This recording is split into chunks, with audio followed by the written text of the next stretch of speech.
जी अस्सलाम वालेकुम नाज़रीन, मैं हूं आपका मेज़बान फ़ैसल जावेद। टीम हसन जावेद की जानिब से खुशामदीद। आज जिस शख्सियत से हम आपको मुतारिफ़ करवा रहे हैं उनका नाम है शाहिद परवेज़ साहब। टेक्सटाइल की दुनिया में बहुत बड़ा नाम। अगर इनके कारनामों की बात की जाए तो फ्यूज़ कॉलर पाकिस्तान में पहली बार मुतारिफ़ करवाने इन्होंने जो है उसको मुतारिफ़ करवाया। अगर बात की जाए इस कपड़े की जिसे फ़ेल्ट कपड़ा कहा जाता है, तो ये फ़ेल्ट कपड़ा पहली बार पाकिस्तान में इन्होंने इंट्रोड्यूस करवाया इसी ग्रामेज को इम्प्रूव करके, जो पॉलिस्टर इस्तेमाल होता है। तो आज हम इनसे जानेंगे कि इन्हें ये बिज़नेस आइडिया जो है, जो आज हम आपसे मुतारिफ़ करवा रहे हैं, यूनिक है। इसे एप्लिक वर्क कहते हैं। इसको भी इंट्रोड्यूस करवाने पाकिस्तान में जो अगर बात की जाए तो इन्होंने इंट्रोड्यूस करवाया, और कैसे इंट्रोड्यूस करवाया है, कैसे इस पर वर्किंग की और कैसे इस बिज़नेस आइडिया को, जो आप पीछे देख भी सकते हैं, इसे कामयाब बनाया। तो अस्सलाम वालेकुम शाहिद साहब। वालेकुम अस्सलाम। आपका खुशामदीद। नाज़रीन की जानिब से इनको आपने टाइम दिया, वक्त दिया और ये बताना चाह रहे हैं कि ये बिज़नेस कैसे शुरू किया जा सकता है, क्योंकि टेक्सटाइल की दुनिया में आपका बहुत बड़ा नाम है। अगर हम बात करें इंडस्ट्रीज़ की, जैसे कि शाकाम, अमार टेक्सटाइल, इन कंपनीज़ को भी आपने काम सिखाया और बताया टेक्सटाइल का काम कैसे किया जाता है। तो मुझे बताइए कि जर्नी कैसी रही और आपने ये काम कैसे शुरुआत की। बिस्मिल्लाहिर्रहमानिर्रहीम।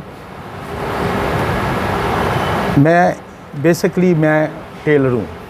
ठीक है।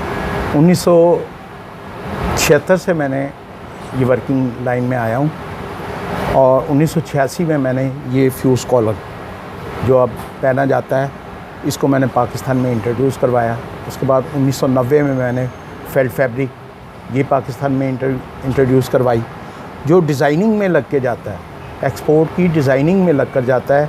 ये फेल्ट फैब्रिक है जिसको हमने इंट्रोड्यूस करवाया। बिल्कुल ठीक। हम चूँकि जितनी ये बड़ी कंपनियाँ थी टेक्सटाइल्स थी, उनको सर्विसेज देते थे, उन्हें काम करके देते थे। उस सिलसिले में बैजेस वगैरह भी लगते थे, जो बैजेस वगैरह लग के बाहर जाते हैं, बाहर के मुल्क में। तो उसमें ये था कि मैंने वहाँ से ये आइडिया लिया कि इस बैजेस को अगर हम फूल की शक्ल में या मोटी की शक्ल में बड़ा कर देते हैं और इसको अगर हम पर्दे पे अप्लाई कर देते हैं तो एक नई डिज़ाइनिंग बन जाती है। उस डिज़ाइनिंग के लिए मुझे मशीनें दरकार थी, जिसके लिए मैंने लेज़र मशीन लगाई है, बेड प्रेस लगाया है। इसमें नई से नई डिज़ाइनिंग होती है।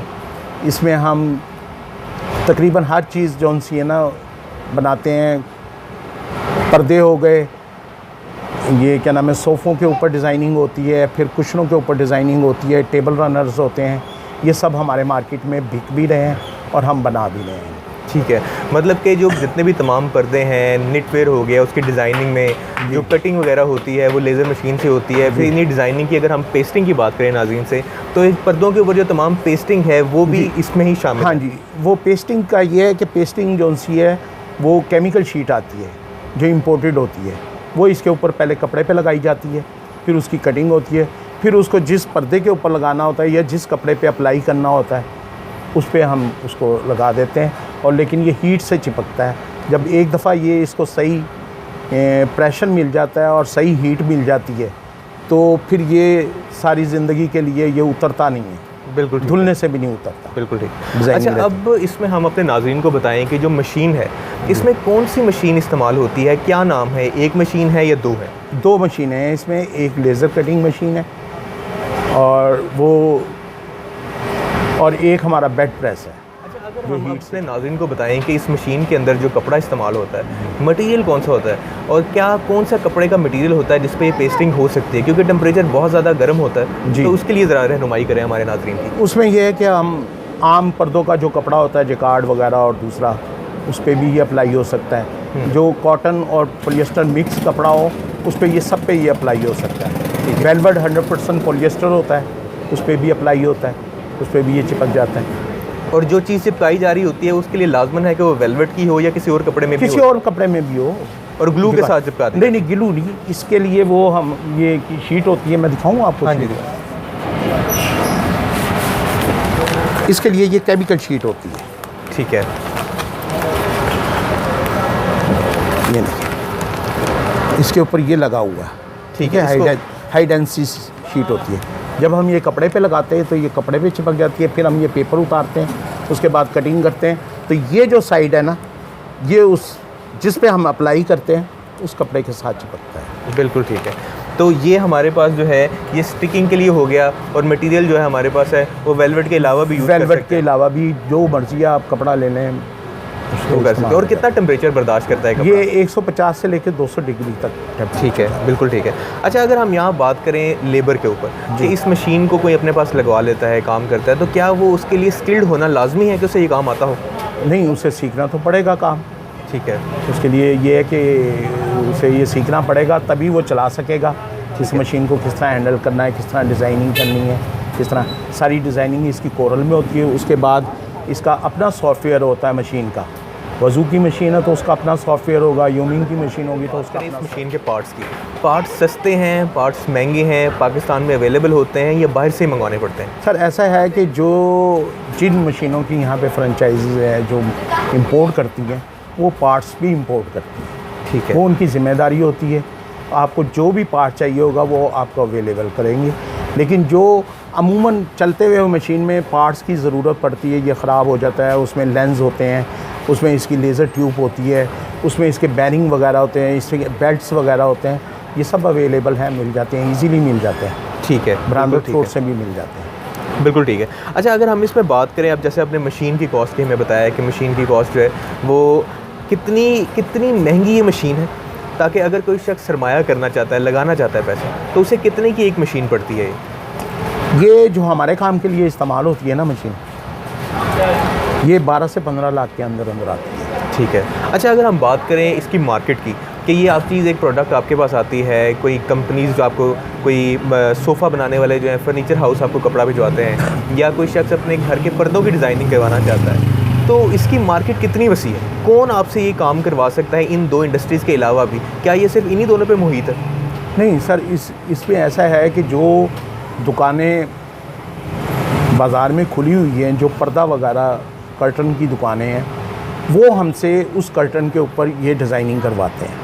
ठीक है। और जो लोग सोफ़े बना रहे हैं आजकल, उन सोफ़ों के ऊपर भी डिज़ाइनिंग हो, कटिंग करके कपड़ा हमें पहुंचाते हैं और डिज़ाइन हमें बताते हैं कि ये डिज़ाइन इस एरिए में होना चाहिए, तो वो हम उनको करके सर्विसेज के तौर पे देते हैं। उसके अलावा हमारी अपनी जो प्रोडक्ट बनती है वो भी दुकानों पे बिकती है। यहाँ पे डिसेंट स्टोर पे हमारा माल काफ़ी बिकता है। ठीक है। डिसेंट स्टोर हो गया, माराथन लिंक रोड हो गया, ये क्या नाम है, डिफेंस हो गया, यहाँ पे चंद एक दुकानें हैं जहाँ पर हमारा माल बिकता है। ठीक है, मतलब इसकी मार्केट की बात की जाए तो पूरे कराची से लेके पेशावर तक, मतलब मुल्क के एक कोने से लेकर दूसरे कोने तक लोग ख़रीदने वाले हैं, ख़रीदार हैं और ख़रीदते में। अगर नाजरीन कोई करना चाहता है काम, तो मतलब मार्केट की कमी नहीं है, मार्केट बहुत वसी है और काम है भी। इसमें ये देखें ना, इसमें ये डिज़ाइन बना हुआ है। ठीक है, ये हम अपने नाज़रीन को दिखाना भी चाहेंगे कि ये ऐसा एक प्रोडक्ट है, ये आपने फर्नीचर के साथ देखा होगा, एक गद्दी के तौर पे इस्तेमाल किया जाता है। कैसे इस पे जो है वो खूबसूरत डिज़ाइनिंग की गई है, कैसे इस पे पेस्टिंग की गई है, ये निकाल लें इस जगह।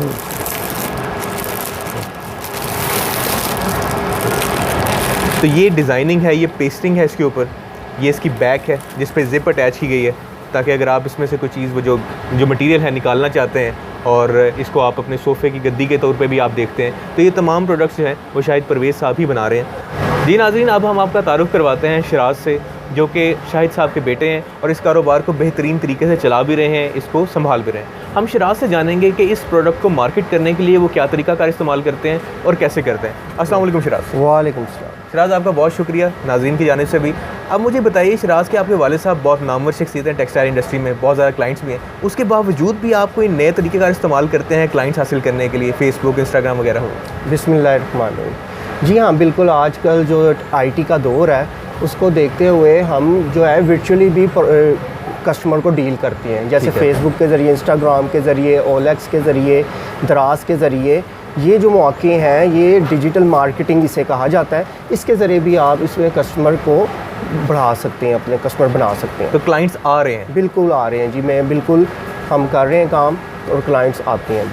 अच्छा, मुझे ये बताएं कि क्या इसकी एज अ रिटेल मार्केट है, होलसेल मार्केट है, पूरे पाकिस्तान में आपके क्लाइंट्स हैं, तो आप क्या एनालिसिस बताते हैं जब आप लोगों को बेचते हैं माल, तो लोगों का रुझान किस तरफ होता है, होलसेल की तरफ या रिटेल की तरफ? नाज़रीन काम अगर करना शुरू करें।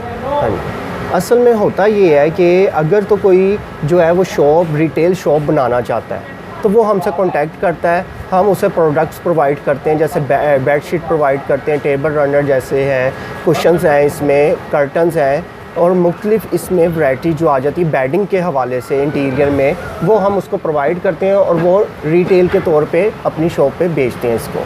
ठीक और है। इसके अलावा जो है जो हाज़रीन जो है नाज़रीन जो है वो अपने घर को रेनोवेट करवाने के लिए जो पर्दे लगवाने की फैसिलिटी भी हम प्रोवाइड करते हैं उनको, कि अगर किसी ने नया घर लिया है और वो अपने घर में पर्दे लगवाना चाहता है तो उसको भी हम वो पूरा रेनोवेट करके देते हैं, फैंसी पर्दे लगवा के देते हैं। बिल्कुल ठीक है। अच्छा शराज, इसमें ये भी मुझे बताइए कि हमारे अगर नाज़रीन में से कोई काम शुरू करना चाहता है तो इस मार्केट का स्कोप कितना बड़ा है, कितनी जी। बड़ी मार्केट है इसकी? जी देखें, आईटी और फैशन जो है दो चीज़ें जो होती हैं वो वक्त के साथ अपने आप को चेंज करती हैं, उनमें वेरिएशंस आती हैं, यानी कि ये दोनों जो है आईटी और फैशन जो है वक्त के साथ साथ अपडेशंस की तरफ जाते हैं। ठीक है। तो ये जो हमारा काम है वो फैशन से रेलिवेंट है, तो इसका मतलब ये हुआ कि ये इसने वक्त के साथ साथ चेंज होना है और अब एक्सीड यानी कि इसने आगे की तरफ जाना है, प्रोसीड होना है, बढ़ना है, इसने हर काम ने बढ़ना है। लेकिन ये अभी स्टार्टिंग में है काम, तो अभी ये काम करने वाले लोग शायद कम है, थोड़े कम है, तो ये बहुत अच्छा मौका है कि इससे फ़ायदा उठा के आप अपना सेटअप भी शुरू कर सकते हैं, क्योंकि ये हर सिटी में एक रिक्वायरमेंट है। जैसे कि हर एक इलाके में एक जनरल स्टोर की रिक्वायरमेंट होती है, इसी तरीके से हर सिटी में एक रिक्वायरमेंट है जो कि ये इंटीरियर शॉप्स को आप अब उनसे काम लेके उनको काम करके दे सकते हैं और अपनी जो है प्रॉफिट जनरेट कर सकते हैं। बिल्कुल ठीक है। अच्छा शराज, मुझे ये बताइए, क्योंकि आप यंग जनरेशन हैं, आपको माहौल, तमाम माहौल का, मार्केट का अंदाज़ा है, अगर कोई नाजरीन में से कोई बिज़नेस स्टार्ट करना चाहता है, वो चाहता है कि ये बिज़नेस वो अपने पास इंस्टॉल करे, तो आप उसकी क्या रहनुमाई कर सकते हैं? क्या इन्वेस्टमेंट दरकार है, कैसे हेल्प करेंगे आप? देखिए, इसमें ये है दरअसल कि इस काम को सीखने के लिए प्रॉपर सीखना पड़ेगा इसको। ठीक है। डिज़ाइनिंग से लेके इसकी जो वर्किंग है, ऑपरेटिंग तक सीखनी पड़ती है। ठीक है। असल में हम जो है हम एज अ टीम वर्क काम करते हैं। डिज़ाइनर का काम है डिज़ाइन बनाना, ऑपरेटर का काम है मशीन को ऑपरेट करना और हेल्पर का काम है हेल्पिंग करवा के उसको फिनिश फॉर्म में लाना। बिल्कुल ठीक है। और अगर कोई चाहता है कि आप उसकी रहनुमाई करें, सेटअप उसे इंस्टॉल करके दें, तो फिर आप उनकी क्या हेल्प करेंगे? असल में ये जो मशीन जो न्यू मशीन जो है वो 12 से 15 लाख के दरमियान है। ठीक है? मशीन नहीं, सिर्फ खाली मशीन, ठीक है। जिसे आप लेज़र कटिंग कहते ठीक हैं। है। ये बेड प्रेस जो है इसकी कॉस्ट अलहदा होती है। ठीक है। ये लाख से 1.5 लाख के राउंड अबाउट जाता है। ठीक है। लेकिन हम ये रहनुमाई कर सकते हैं, हम 12 से 15 में आपको ये पूरा सेटअप लगा के दे सकते हैं। लेकिन उसमें ये मशीन का ये होगा कि मशीन जो होती है वो रीयूज़ होती है मशीन। ठीक है। लेकिन वो इस क्वालिटी की होती है जो आपका अच्छा टाइम सर्व कर देती है, आपका टाइम अच्छा गुजार देगी, जो कि एज अ न्यू मशीन अगर 100% चलती है तो ये 70% वर्किंग पे करके आपको प्रॉफिट जनरेट करके दे सकती है। मतलब एक उसकी अच्छी लाइफ होगी, वो हाँ अच्छा जी। काम भी करेगी। और उसमें क्या आप जो सेटअप बना के देंगे, लोगों को गाइड करेंगे, उसमें रहनुमाई भी उनकी होगी, उनकी ट्रेनिंग होगी, क्या सिलसिला होगा, या वो कुछ अलग बिल्कुल होगा? बिल्कुल उनकी ट्रेनिंग की जाएगी, उनको ट्रेन किया जाएगा।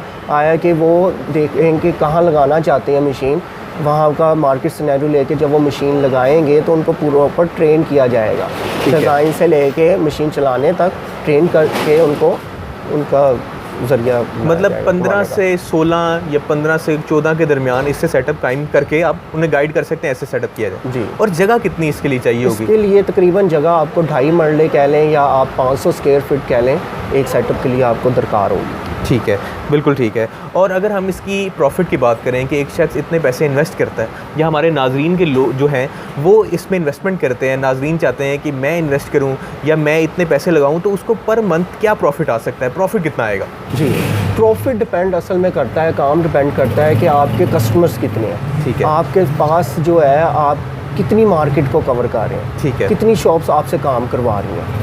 अगर तो आप 10-12 शॉप्स का काम रेगुलर करते हैं तो आप इसमें से 2 से 3 हज़ार प्रॉफिट डेली का जनरेट कर सकते हैं। ठीक है।